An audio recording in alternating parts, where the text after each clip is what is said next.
In each episode of this series, I will offer an applicant a blind choice of either a pleasant experience, a treat, or a darker trick. Following advertisements in the press, over 1,000 people applied online. All were sent a card saying they were being considered, but none of them knew if or when they were going to be chosen. These are the people I've selected. They just don't know it yet. Welcome to Trick or Treat.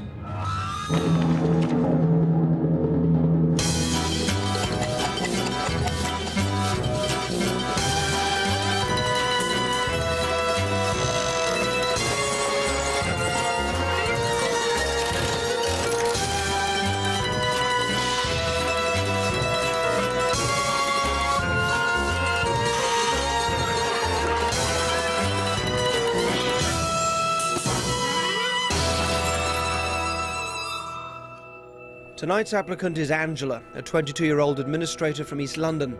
She likes surfing, Australia and rock music, but dislikes earwigs, flying and blue cheese. She's currently employed as an office temp until she decides what to do next with her life. I've been watching her covertly for the past few weeks, and it appears she needs to escape from her day-to-day routine. As usual, I've been leaving a few visual clues for Angela that I'm about to pay her a visit.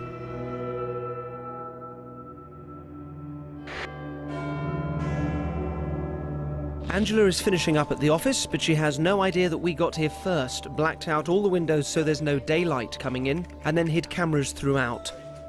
We spoke to every single one of the 48 office workers, and on the stroke of 7 o'clock, they know to freeze when cued by a specific visual signal.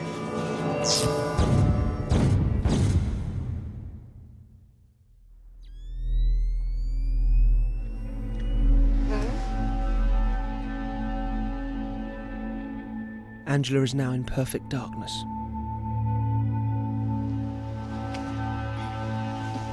Angela. Yeah. This is Derren Brown. Hello.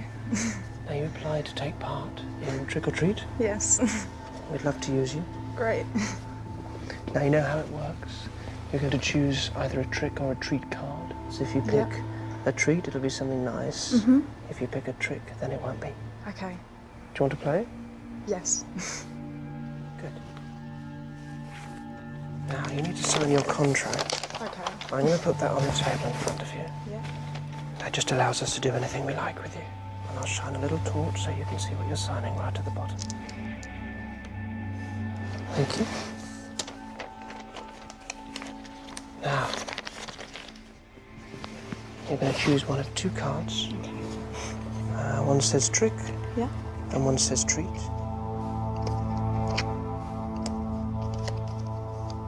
I know you can't see them. Yeah. And the way you can choose it is by either putting your left hand or your right hand on the table in front of you. Okay. And tell me which one you're doing. Getting my left hand down. Your left hand, okay? I'm going to show that to the camera.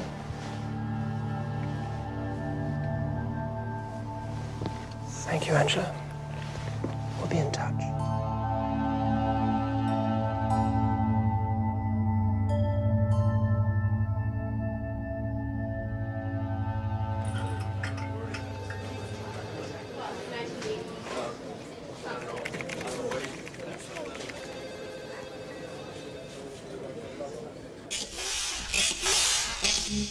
Angela doesn't know she's chosen a trick, but when she's least expecting it, I'll be kidnapping her and subjecting her to the most dangerous challenge ever attempted on the show.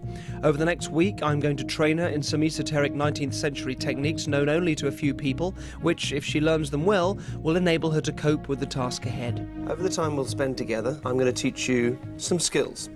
And some of those skills you'll be aware of, and some of them you won't be aware of. But think of them as part of a jigsaw puzzle, which will come together to form a picture, but I'm not going to tell you what that picture is. You'll find out eventually. Okay. Just go along with it. Have a look at this. I'll tell you what this is. It's a set of manacles for a child medium back in the 1870s, 1880s. Yeah. Where the girl would put her hands through, they'd get bent round, and then this ring would then be attached to, a chair or a table. The idea being that she's secured and can't escape. Okay. Then the lights go out, tambourines and things start moving, and when they come back on again, it seems like she couldn't have done it because she was tied up. The question is, how could she essentially separate her shackles from this ring? And I want you to have a go and see if you can do that. And do have a good play. I'll give you a few minutes to do that. There were several closely guarded secrets used by the mediums that today are known only to a few people. One such secret was their ability to create a state of mind whereby they could simply slip out of the ropes and chains that bound them in order to move freely and create mayhem in the dark. It is this secret knowledge that I'm going to teach Angela to enable her to survive her trick. Seems impossible, doesn't it? Yeah. Now, in the same way those spiritualists blurred the distinction between this side and the other side, between life and death, they also blurred the boundaries between inside and outside in order to make their escapes. The point being is that even in life, if you find yourself in a situation where you believe that you can't escape, Yeah. you sort of end up creating those restrictions. Whereas if you just see the outside as an extension of the inside, then you can make that escape without any struggle or effort at all.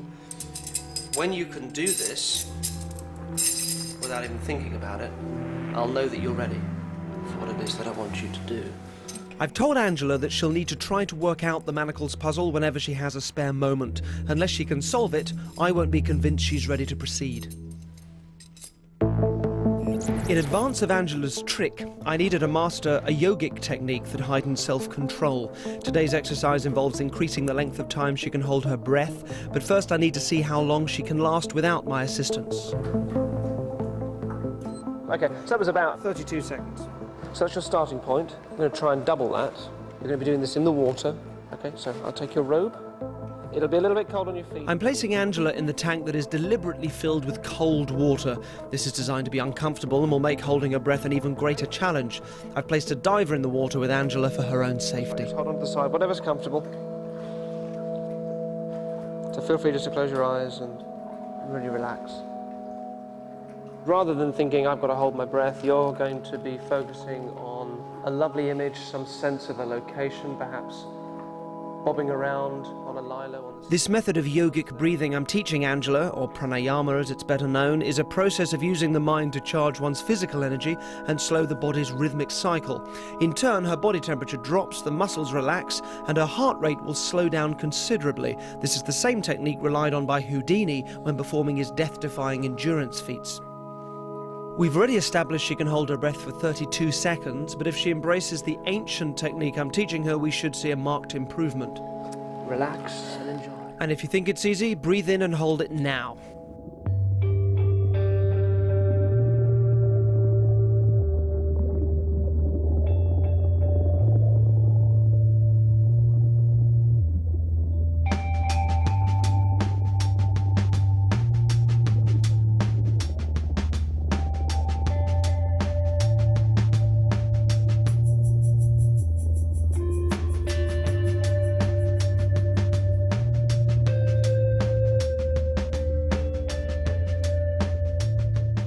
Angela has passed her previous threshold and shows no signs of stopping.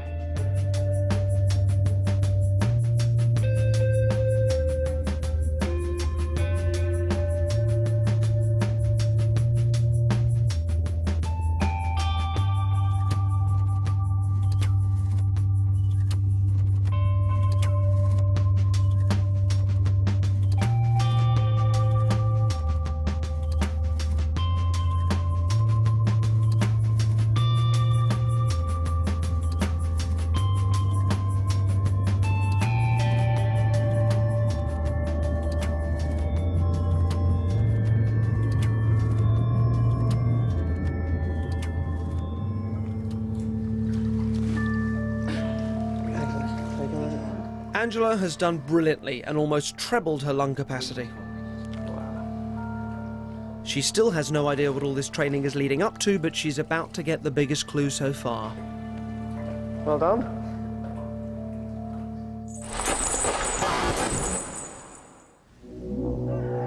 A lot of what we're going to do revolves around the idea of achieving a state of calmness. I'd like you to just pop yourself inside this sack. So if you turn her face that way, Yeah. and step into it. Having tested Angela's physical abilities, I'm now going to give her brain a workout with this logic puzzle. Imagine you were placed in a sack which was then pulled up over your head. The top of the sack is then sealed with a chain and padlock so tightly that you couldn't even get your hand out of the top. It's dark, claustrophobic and restrictive. Now the padlock is locked and I'm going to drop a key inside to you. Now the key is on a piece of ribbon, it's on a length of red ribbon, and I'm going to drop that in. There's barely even enough room for that to go in, so I'm going to have to poke it in with my finger. Can you grab that? Yeah, I've got it. You've got it? Yeah. Okay, so you're now holding onto a key. Yeah. On the end of a little ribbon. Yeah. Inside a sack that is padlocked on the outside. Mm-hmm. You have the key on the inside. Yeah. Your challenge is to let yourself out. Yeah. There is a simple, logical answer of how you can do this, and I'm going to leave you until you either ask to be let out or you solve the problem. Okay.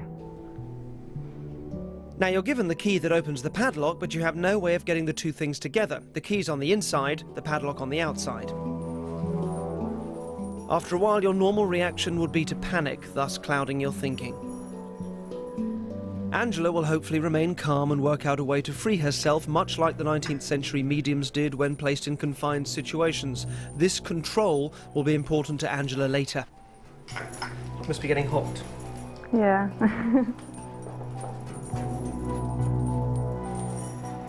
Despite her circumstances, she remains calm and eventually works out the solution to the puzzle. Here is the solution. You hold the ribbon between your teeth. You feed the key out of the small hole at the top of the sack without dropping it, allowing it to be lowered down the outside of the bag. The key is now in a position where you can hold it through the material. Only now can it be worked into the lock and you can set yourself free. Has it clicked open? Yeah, that's open.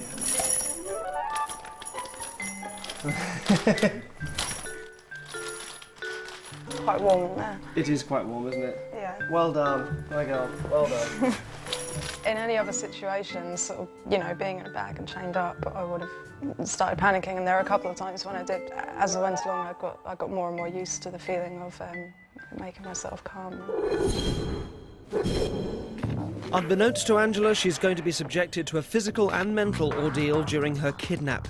We've brought her down to a training facility to assess both her physical fitness and how she reacts under pressure.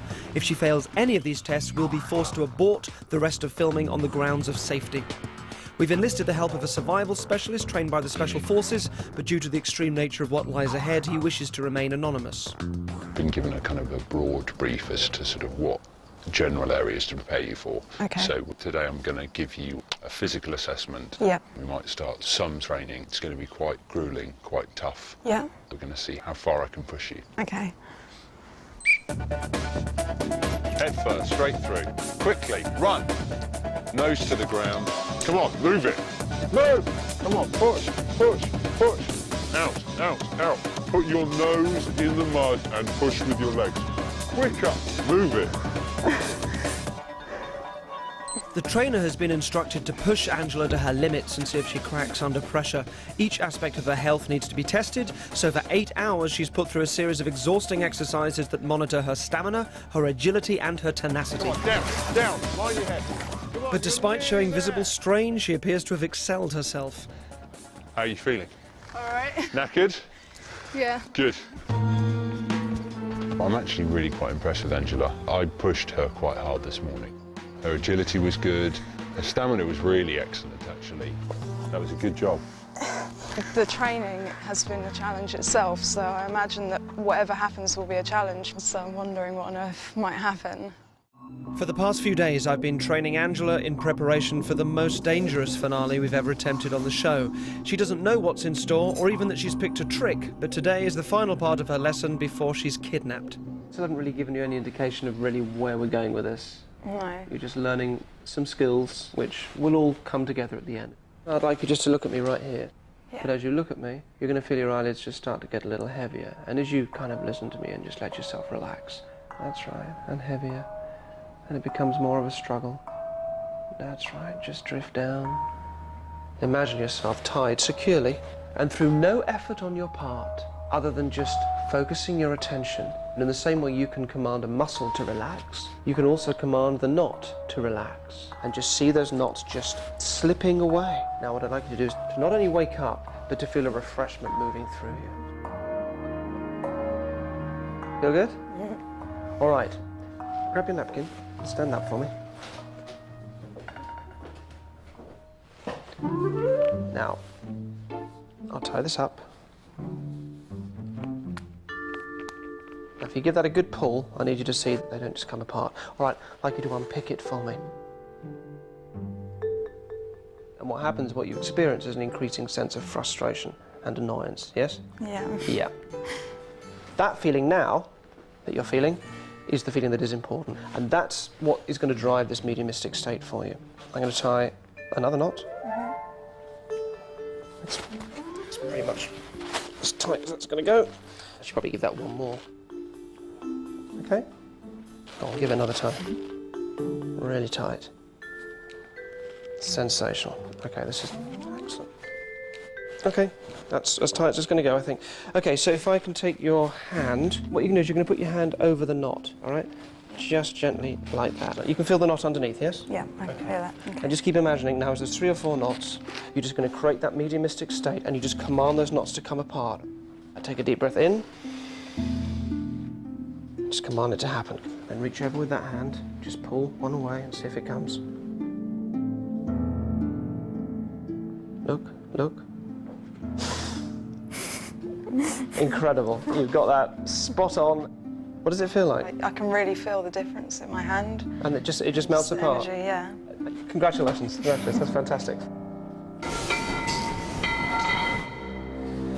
For the next few days, training continues for Angela.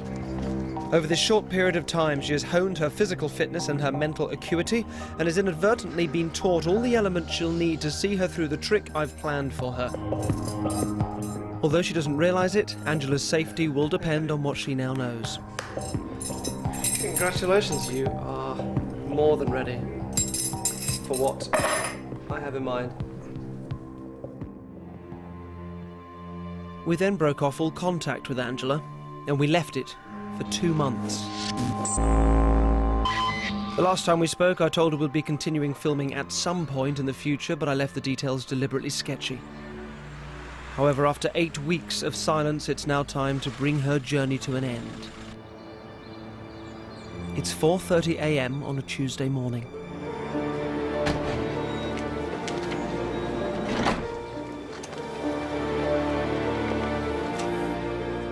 Without her knowledge, we've managed to obtain a spare key to her house.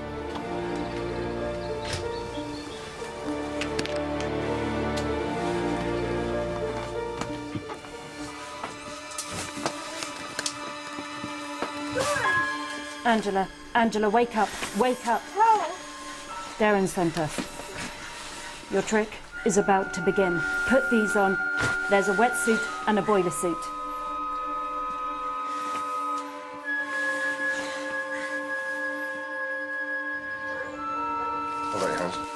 Her abductors have been instructed to restrain her hands with 2 genuine police-issue cable ties looped tightly together. They're designed to be impossible to remove. She's also being blindfolded to make sure she can't see where she's being taken. This way.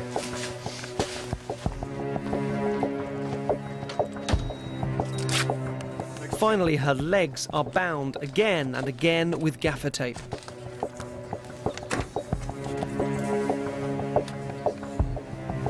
Back. Lie down. With her hands and feet securely bound, she has no possibility of conventional escape. We have to go. We're on our way. Angela will now be delivered to me. She has no concept of where she is going or what is about to happen to her.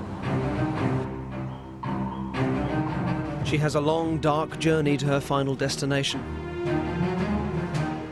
That's with her wrists cable tied together, her ankles gaffer taped securely, unable to see, trying to remain calm and hopefully using the time to access the mediumistic state that she's learnt. Eventually she arrives at Black Park Lake. This early in the morning the water temperature is barely 8 degrees Celsius. There's a fixed camera under the water. Other than that, Angela is on her own.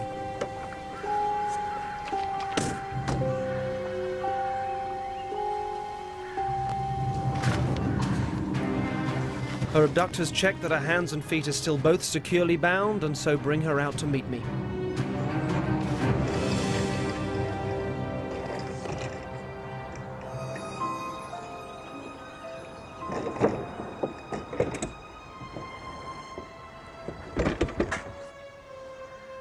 Angela, it's Derren. I'm just going to take your blindfold off. my eyes might need a moment to adjust.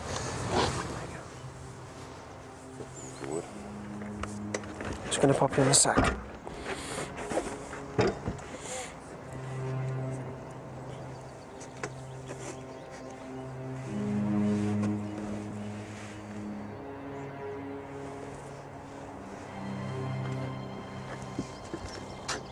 Just sit still for the moment.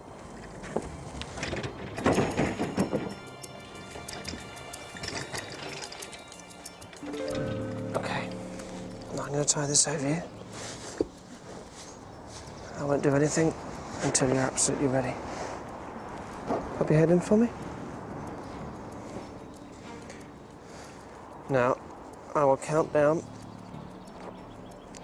from 3 to 0. And on 0, I'll tip you in. Okay.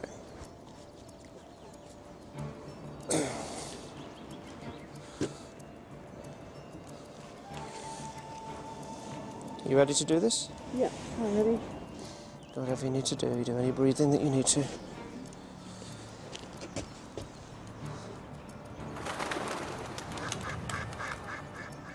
Three, 2, 1,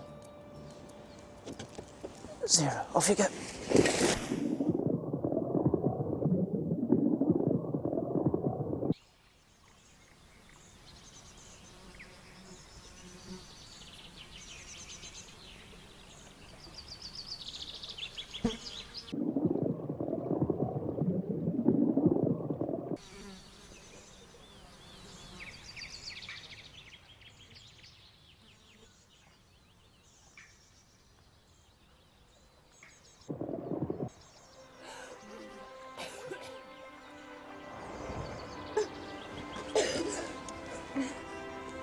There's a ladder around here. Do you want to come around this side?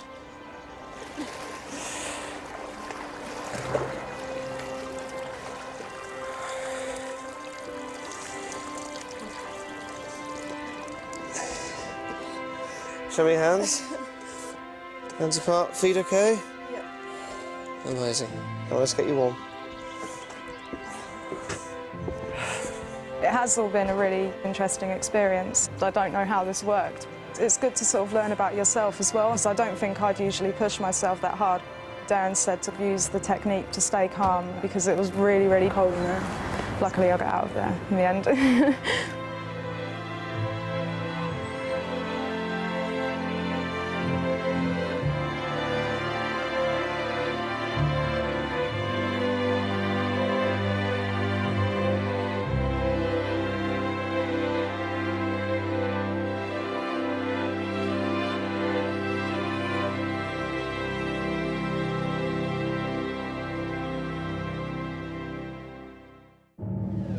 In each episode of this series, I will offer an applicant a blind choice of either a pleasant experience, a treat, or a darker trick. Following advertisements in the press, over 1,000 people applied online. All were sent a card saying they were being considered, but none of them knew if or when they were going to be chosen. These are the people I've selected. They just don't know it yet. Welcome to Trick or Treat.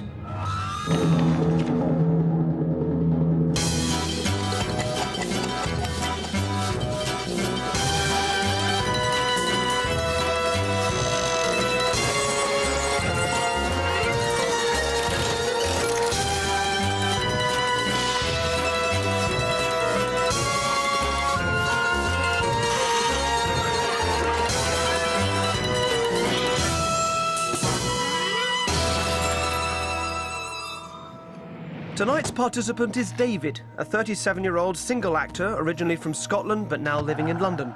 He dislikes moths, likes the Kaiser Chiefs, hates astrology, is probably the greatest stage actor of our generation and is widely known as a Time Lord. As usual, we've left our images around as clues he's about to get involved.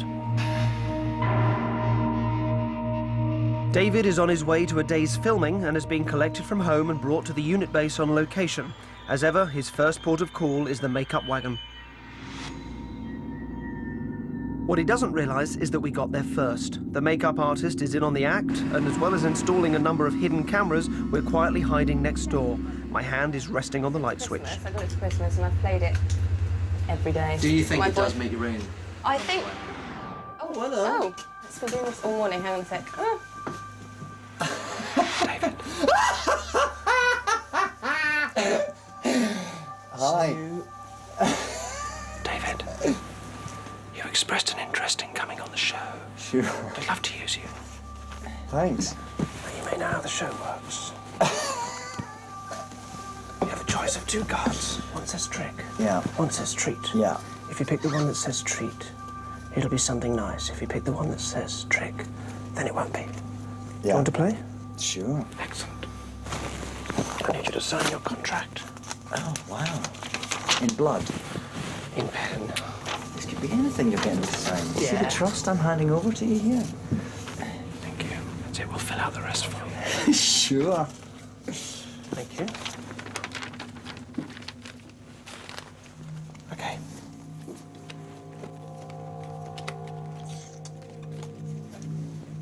Point to the one you'd like. Okay, I won't let you see. Very good. Thank you. Thank you very much. Pleasure. We'll be in touch. Okay. Thank you. Yeah, I don't think it improves your... doesn't make you more clever, but it just improves memory, definitely. Yeah. Sure.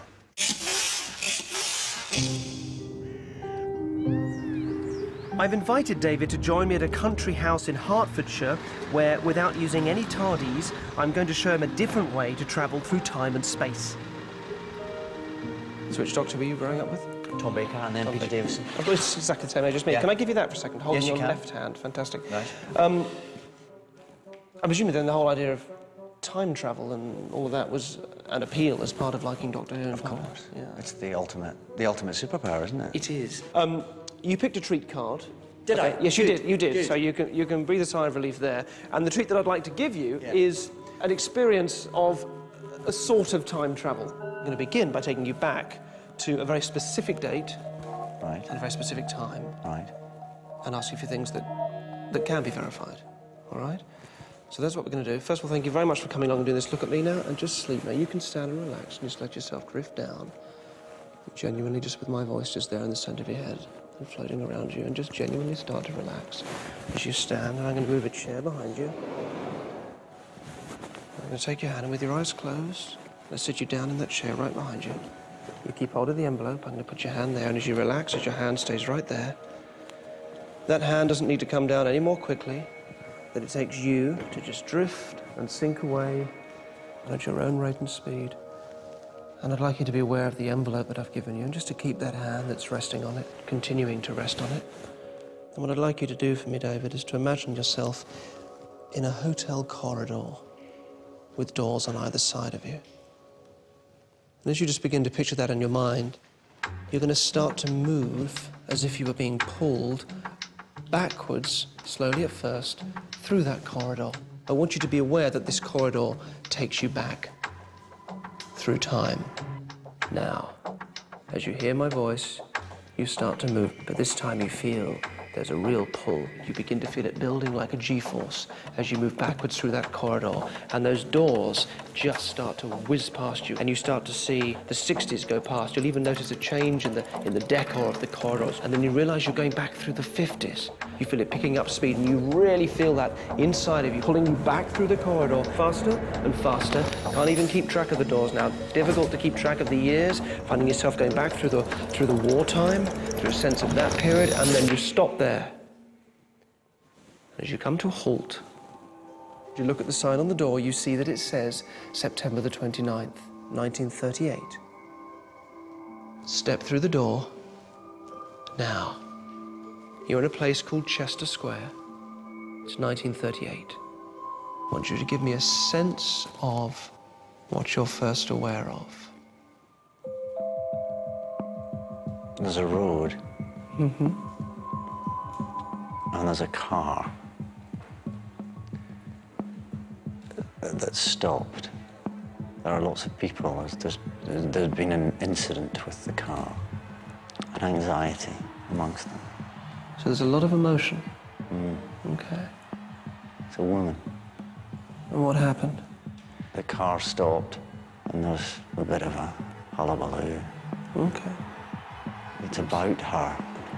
It's something she's done or something she represents. And as you look around the square, is there any buildings? The church. So there's a very strong emotion coming from this crowd towards this one woman. Here's what I want you to do. I'd like you to slide from where you are. Find yourself going back through the door.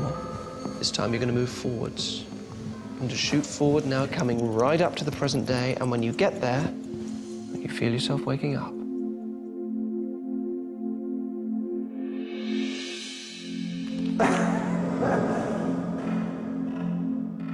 Chester Square means nothing to you. It's just one of many, many squares in London. Just open up the envelope. Just pull it straight out.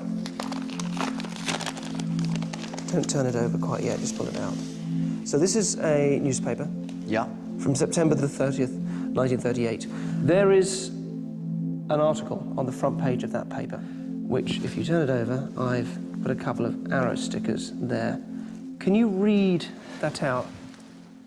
Crowds of women rejoicing at the news from Munich cheered Mrs. Neville Chamberlain for several minutes last night as she left St Michael's Church, Chester Square, London, where the Archbishop of Canterbury had addressed a broadcast service. As Mrs. Chamberlain appeared at one of the doors after the service, a great crowd were waiting to cheer her. By the time her car had arrived, they had grown to several thousands. As she stepped into the car, they surged round her, cheering continuously. Oh, interestingly, the first thing you went to was the image of a car. It really was, yeah. With loads of people around it. I'm so important I hadn't told you that story. Not at all, told you no. Listen, I'm going to stop there, but thank you very, very much. That's fantastic, really interesting. Thank you. Okay. Thank you. I wasn't enjoying being amongst those people. I was quite glad when I was told to go back into the hotel corridor again. That felt like a relief. I think probably the scientific logic of it would indicate that Derren's a witch. I'm happy to go with that.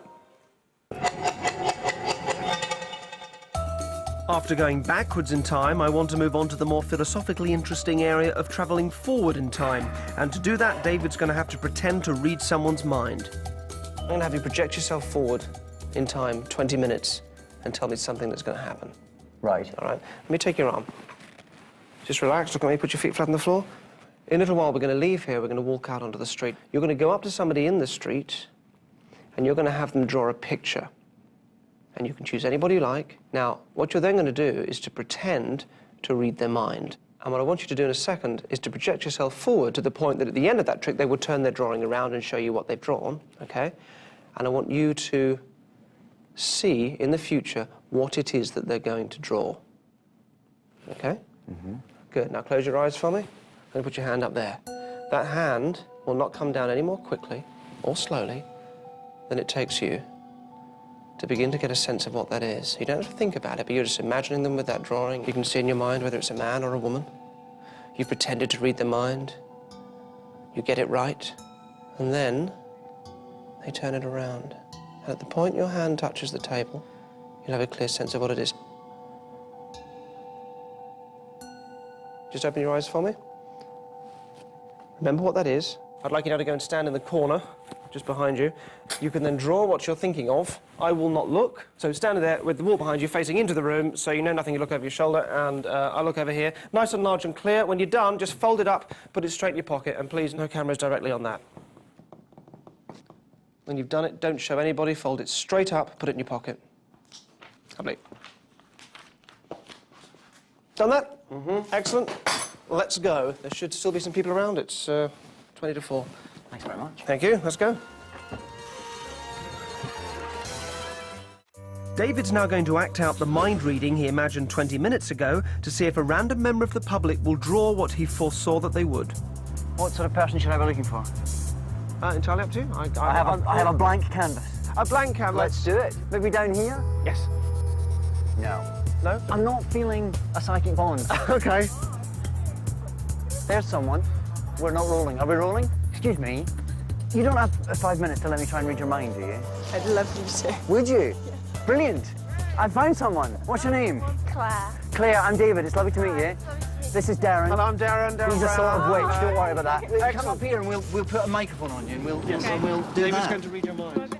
I'm going to stand you there facing David, and David there facing Claire. Yeah, good. Now, this is very simple. I've been teaching David some of my mind-reading skills, and he is, in a moment, going to read your mind as you focus on a picture or an image or something. Now, I need you to start doing that now. All I'd say is, as you do it, make the image very clear, very bright, very vivid. Try not to change it and mess it around. If you happen to be thinking of like a house or a stick man, change it, think of something else. Now, I'm going to ask you to draw this before we do anything. David, you obviously mustn't look at what Claire draws. So just get a pen and paper. Nice and large and clear, please. David, look the other way. And you also, as you can't tell from the sound of the pen or anything. I can't hear anything. You can't even hear anything then. I can, I've got quite good at this. But I've no idea. Okay, I've got Done. it. Just hold the whole thing up against yourself. Right, can David turn back round now? Lovely. Oh, well, you don't get dirty fingers. Lovely. Okay. Okay, all right, here we go. So, Claire, you're focusing on the image. Now start sending that picture across, and at the same time, in your mind, just scream the name of the thing over and over again.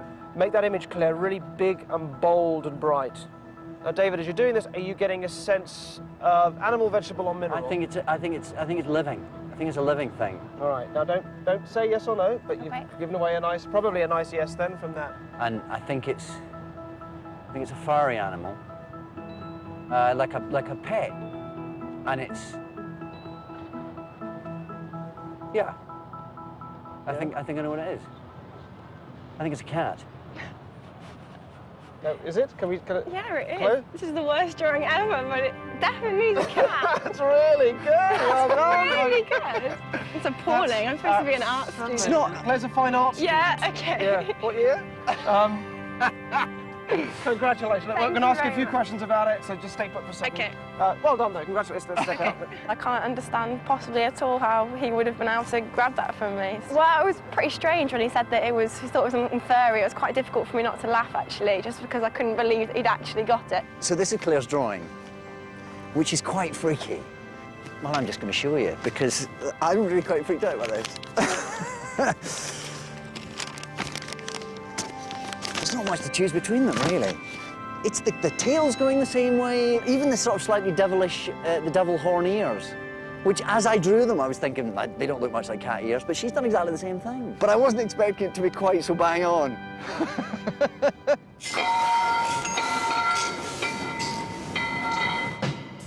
Now that I've shown David that his own abilities can place him backwards or forwards in time, I try one final game with him. I want David to try and predict a future event that will appear in his daily newspaper, The Guardian, and for this, he's going to try some automatic writing, whereby he can let his subconscious mind express itself without rational interference. I need him to be as relaxed as possible, so to combine this with the opportunity of seeing David in a close-fitting wetsuit, I've decided to give him the experience of a flotation tank. For 45 minutes, David relaxes and relaxes and slowly enters an altered state of consciousness.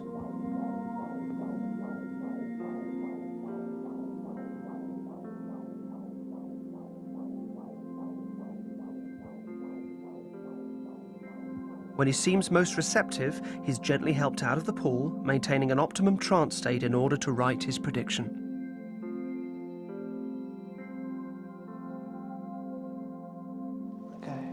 I want you to, first of all, sign your name at the top of this piece of paper. I shall dictate if you can write. My name is David Tennant. I am now about to begin automatic writing and will predict events that will happen and be reported by the Guardian newspaper on Thursday, the 17th of January, 2008, 3 days' time. And now, David, I'd like you to look up at some point that you can comfortably focus on there. I'm going to talk to you. You are going to continue to write. When I tell you to start, as you write, you're going to pay no attention to what you're writing. So just begin that process now. Tell me your plans for the future. It would be good to be happy, family, health. Earliest childhood memory? Earliest childhood memory. Keep going. Keep writing. Earliest childhood memory. I don't know, it's difficult to think. Any country in the world, where would you go if you go on holiday tomorrow? I've never been to Australia. I'd like to go to Australia. Go down the page a little bit. That's good. Keep going. If it's your 80th birthday, would you have a big event, a big bash? I don't know. I think I'd be tired if I was 80. I'm going to ask you to stop there. I'm going to take the pen from you. What I want you to do is to fold up that sheet of paper Fold it up, and you're going to place it in the envelope that's there.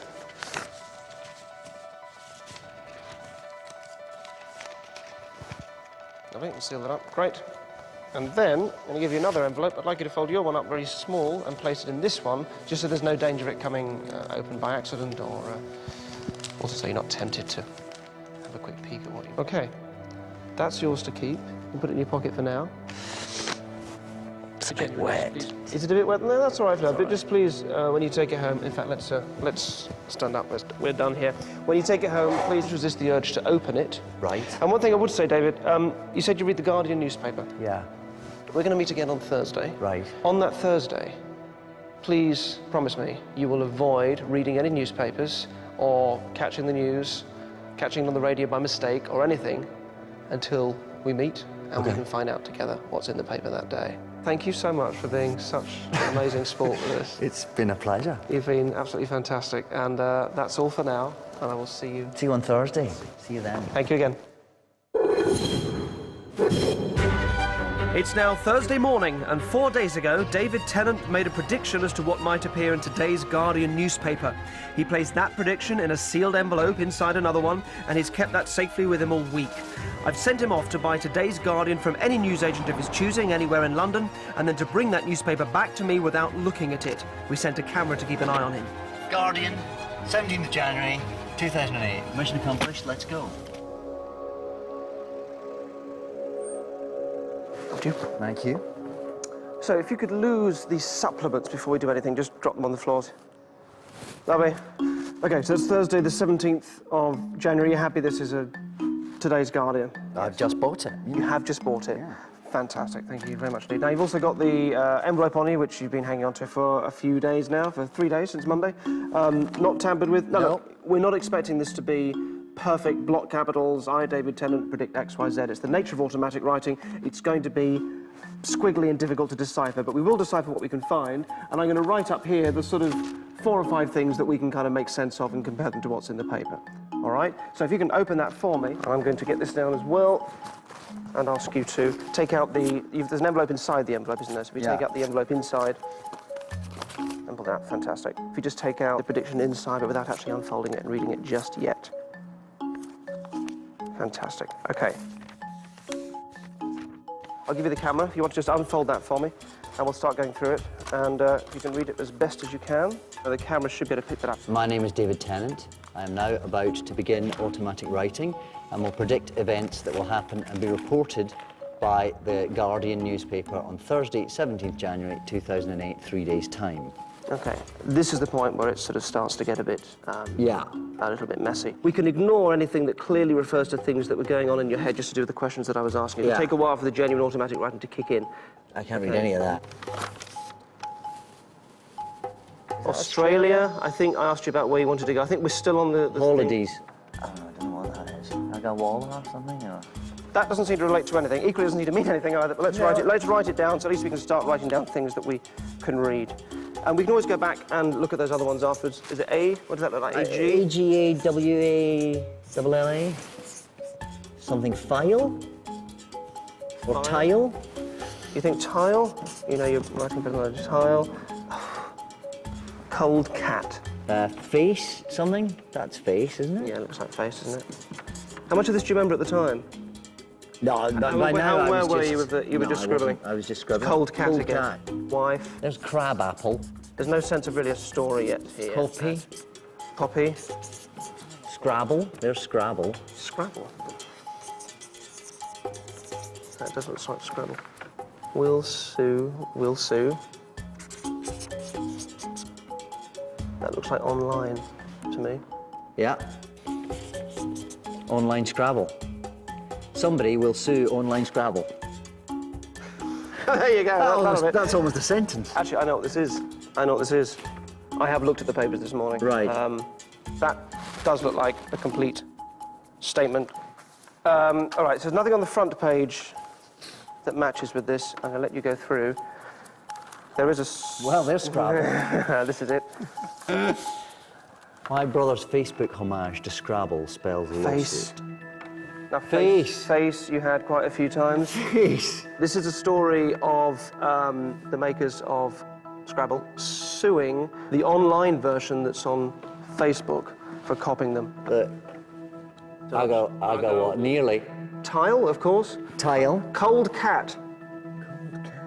Cold cutter. That's really good. And wife. Oh, there's wife across the top, you see? Those are the words that are on the picture. Well, you've done it. Yeah. You've done it. There's the guy, there's his name, face, clearly Facebook, tile, cold cat, cold cutter. David, you've been fantastic. Please take this with you and do check it against, obviously, any other copies. I'm going to now start working on some lottery numbers. Well, perhaps we'll we'll team up for that. Yeah, I'll see you in Hawaii. No, it's not something I'm familiar with. Predicting my future. It's something I'm dabbling with for the first time, if I'm honest, and probably the last. But I'm very glad that it's been brought out of me in such an exciting way.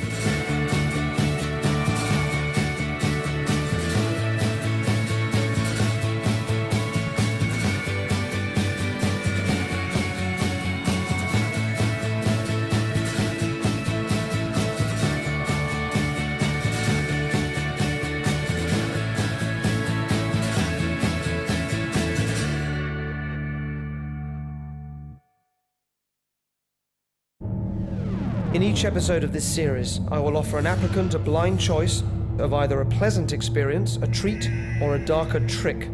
Following advertisements in the press, over 1,000 people applied online. All were sent a card saying they were being considered, but none of them knew if or when they were going to be chosen. These are the people I've selected. They just don't know it yet. Welcome to Trick or Treat.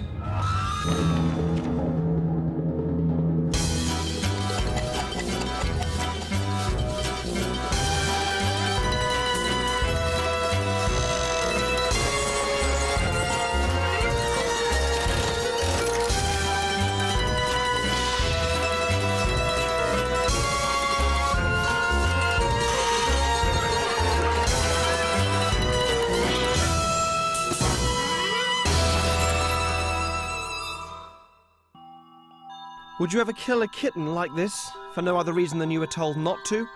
Tonight, a very sweet 19-year-old social anthropology student called Lauren is going to find out. Here is Lauren. Having decided we'd like to use her, we're secretly filming her to see more of what she's like. Aside from being a student, we see she lives at home with her mum and her cat. Her online questionnaire suggested to me a bright girl, eager to present a positive personality to the world, but with a tendency to be a little held back by self-criticism, a very human trait. I've created for her a scenario that will show her the destructive power of thinking negatively instead of positively. As with all the participants, I leave a few hints lying around for her to find or miss that she'd been chosen and that her experience was about to begin.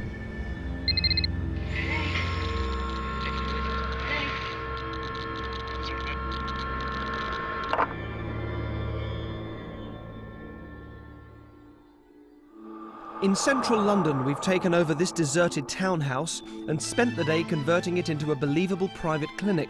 It has to be convincing for Lauren, as she'll be visiting it later on. However, the entire setup will be staged and all the people she'll meet will be actors. We've flooded the entire house with hidden cameras.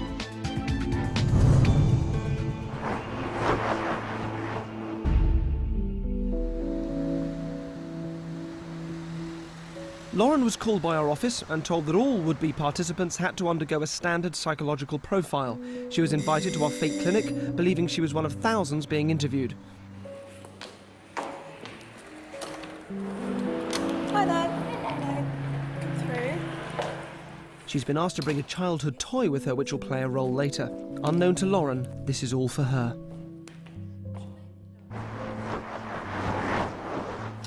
And I've got Lauren for you. Fabulous. Send her in. Thank you. Or you go straight through. Hello. Would you like to sit down? What I'm doing is I'm going to ask you like a series of questions. All I can say to you is there's no wrong or right answer here, so please just be totally honest. So you're at university now, are you? And what year are you in now? We used the pretense of the psychological interview to speak to Lauren at length and find out if there was anything more she desired from life and what held her back. If I had 500 quid in my drawer and said, there's 500 quid for you, what do you think you'd do with it? No, I really want to learn to surf. Okay. My dad laughed at me when I told him. Throughout the interview, I saw that whilst being an outwardly confident young woman, Lauren's answers confirmed that she had an innate negativity that was holding her back, despite the fact that on occasion she could be a bit of a hellraiser. I'm going to leave that with you, and I'm just going to scoot out for 5 minutes, and I'm going to come back, and I want to see how much you've progressed with it, yeah?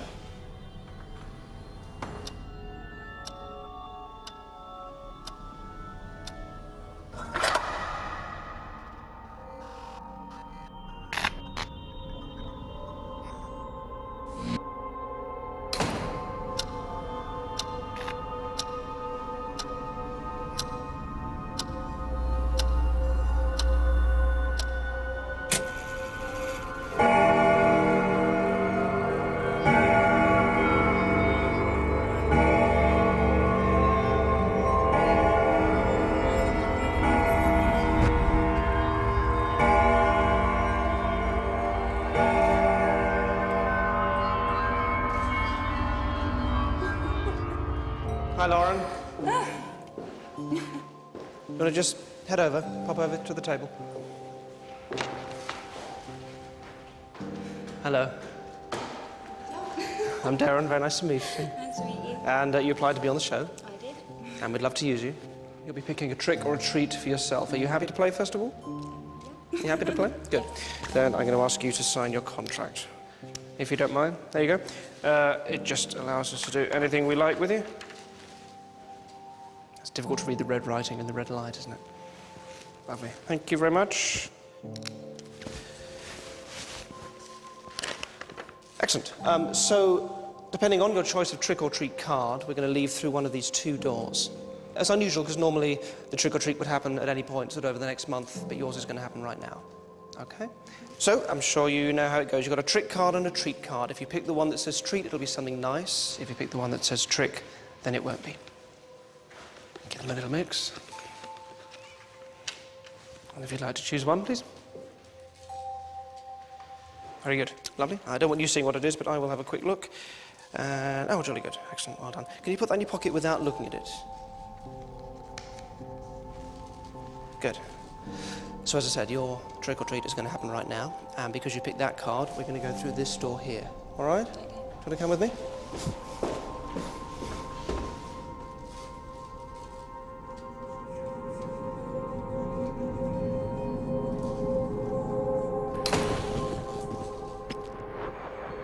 We'll get back to Lauren later.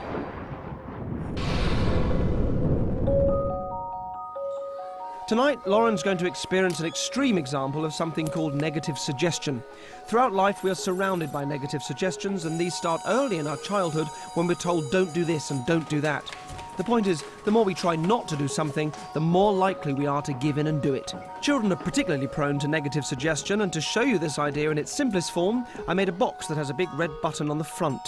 We set the box up in a classroom we'd rigged with hidden cameras, brought in some midgety things to help out, and told them not to touch it. You've got to guard this. It's a box with a surprise in. OK? Will you guard it for me? Don't look inside the box. Don't open it. So my negative suggestion there, don't look inside the box, is designed to sit heavily on their minds and stoke their curiosity. We can't look in it. Don't press that little button.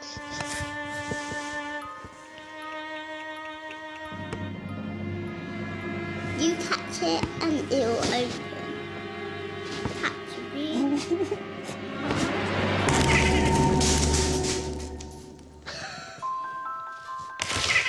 The idea goes round and around in their heads, and the more they try not to open it, the more difficult it is to resist. A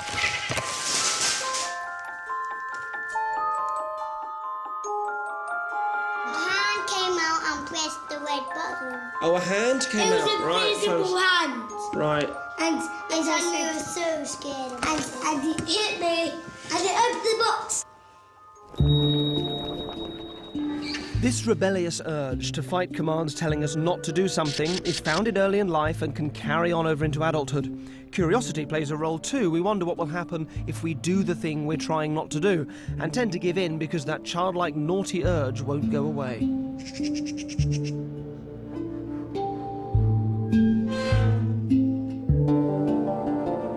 Curiosity can indeed kill the cat.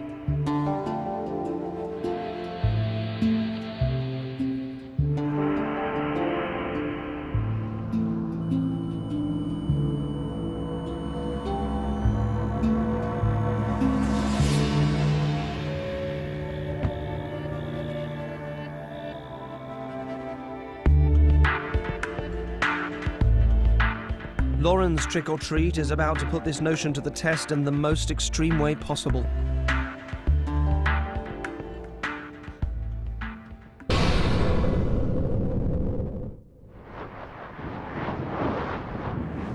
Just through those doors and down to the right again.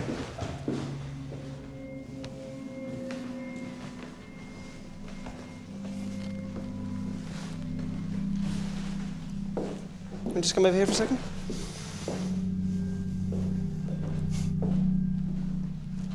So, do mind the cables. This is the main supply coming into the house, here. Main supply goes to this box with our kitten inside. Coming from the box, you'll see 2 cables here which go to this button here. When you press this button, it electrocutes the kitten. All right? It delivers quite a massive electrical shock to the box and kills the kitten. So, Lauren, your job is to try not to kill the kitten. If you succeed in that, there's £500 for you. Not to kill the cat.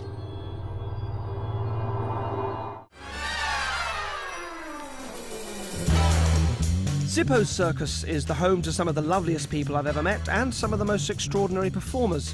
A high-wire artist knows the value of focusing positively at the risk of serious personal injury. And in the same way that the recurring negative thought, I mustn't lean too far over the edge, can make heights scary for many people, the thought, I must try not to fall, is precisely the wrong way to think 30 feet up in the air on a high wire, even if you're the world's best at it.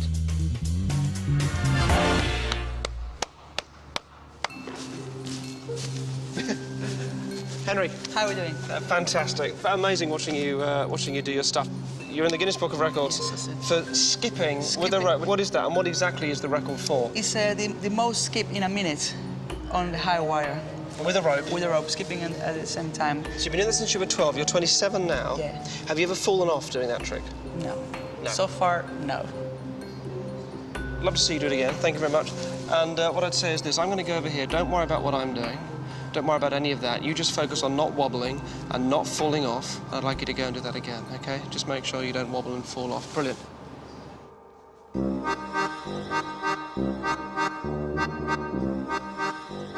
The instruction, try not to fall off, resolutely delivered, is amplified by the inflation of an airbag, as well as the pressure of me and the cameras watching. Henry's unconscious is, for the first time, thinking in terms of I mustn't fall off, which can only take him one way.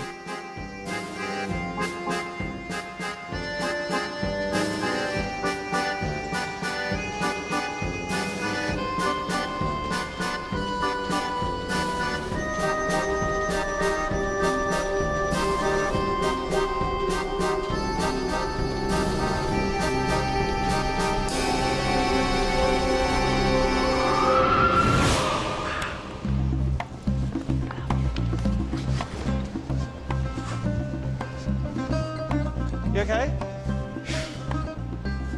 What was it like? Like this. Crazy. Don't mess around when you're praying up. You get this urge telling you always, jump, do it, go for it, down, down. Then you go to the side saying, don't, stay, stay, stay. You know, it's very hard, very hard.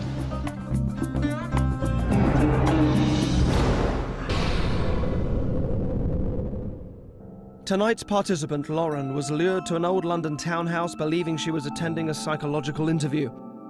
Instead, we ambushed her and gave her a blind choice of a trick or a treat. I've now placed her into a highly emotional situation where I can bring out her childlike impulses through the power of negative suggestion. When you press this button, it electrocutes the kitten. It electrocutes the kitten. So, Lauren, your job is to try not to kill the kitten. To try not to press the button. If you succeed in not killing the kitten, there's £500 for you. If you don't kill the kitten. And please don't think that you can't kill kittens on TV and we'd never do it. There is actually something of a legal loophole. It has been done already 4 times on British television. This will be the 5th. So I'm going to give you just over 5 minutes, and we'll start that. I'll start that now. You got a cat, haven't you? Yeah. Do you want a cup of tea, by the way? We've got some time. Yeah. Yeah?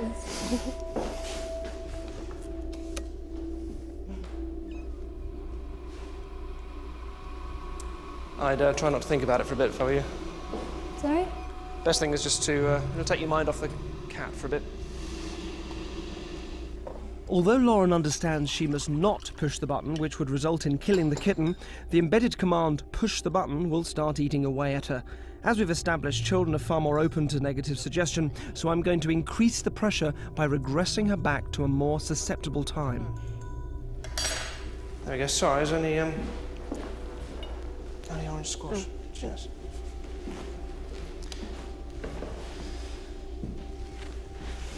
You've got 2. Yes, I know. Annoying. Sorry, it's only enough for one. But you won't want that one. Draw something for me. Come over here. Just a minute. Bring that. You can bring that with you if you like. Great. Draw something for me. Anything you like.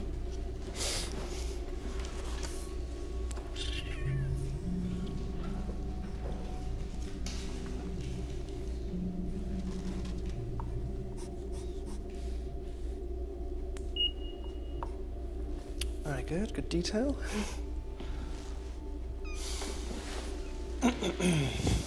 Cool. Did you bring a toy with you for the psychological test? What did you bring? I've got a dinosaur thing that they used to be in a TV programme, and I bought a teddy as well. Which did you prefer when you were little? I can remember more about the teddy. What's the teddy's name? Scriffy. Scriffy? I don't know why. It's a great name. It's funny how those names just take you back, doesn't it, to when you're that age. Just do me a favour, just close your eyes and just do that. Just use the image of Scriffy there to go back in your mind to a memory from when you were much younger, preferably one when you were being a little bit naughty or a little bit mischievous. And when you've got something in your mind, just tell me what you see. I'm tucked up in bed with a quilt over me. All the teddies are laid up next beside me. My dad's sat on my bed and taking different ones and making them talk to each other. And how does it make you feel when you think back and you remember that? How do you feel really as he's doing that? Pardon? Does it make you laugh? Does it make you laugh? Yeah. And when are you most mischievous? I used to try and put makeup on. Yeah, it was all my mum's makeup. And it felt a bit naughty, felt a bit mischievous? Yeah, because it was a grown-up thing to do and I shouldn't have been doing it. And how is that feeling to you? It's exciting, so I've got all these different colours and all these eyeliners and pencils and brushes and everything. Feels good, doesn't it?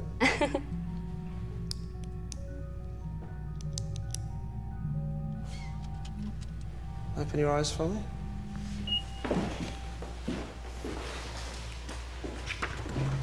Draw me another cat.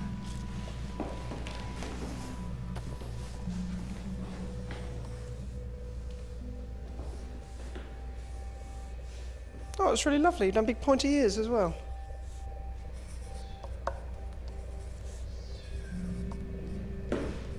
Want to give it some whiskers too? That's lovely. Do you want to write your name at the bottom as well? Then we know it's yours.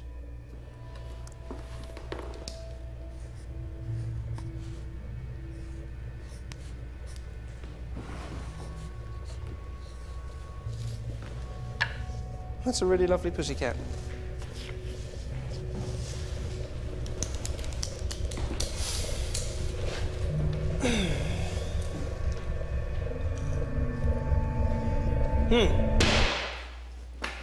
You got 2 minutes left.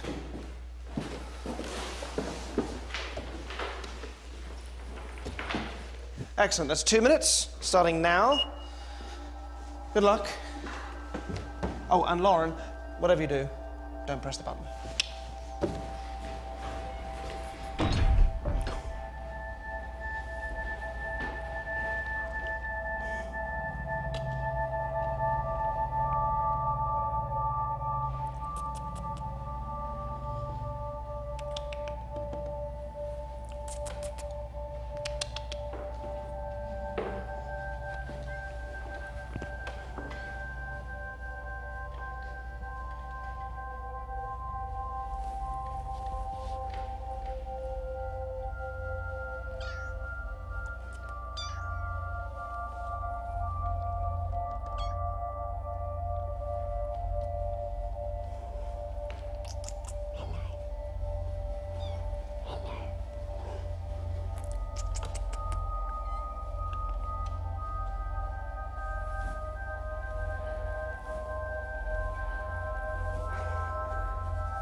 Don't face me. Look at me. Just close your eyes. Okay, so the first thing is this. You have not killed the kitten. The kitten's fine. It wasn't wired up to the box. So that's fine. You can relax about that now. It wasn't about the kitten. What this was about was a trap called negative suggestion that we all fall prey to. And what it is, it's that trap whereby we focus so much on trying to avoid being or doing a certain thing that we just end up being or doing that thing because we're focusing so much on it, in the same way that you were trying so hard not to press the button that in the end you just had to cave in and do it.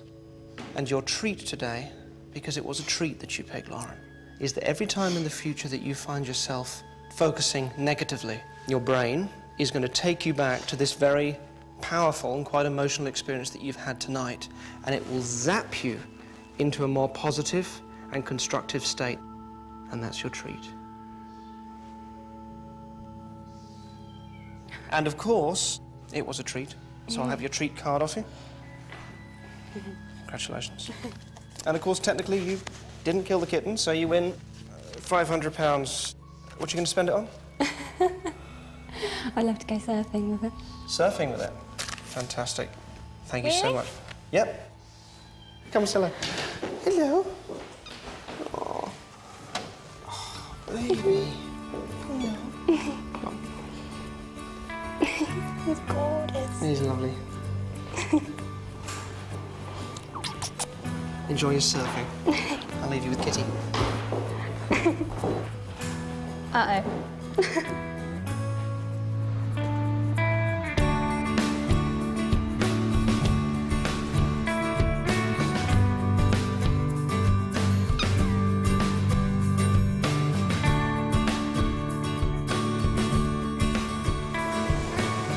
This week's just been absolutely fantastic, and the whole thing has just been an amazing experience.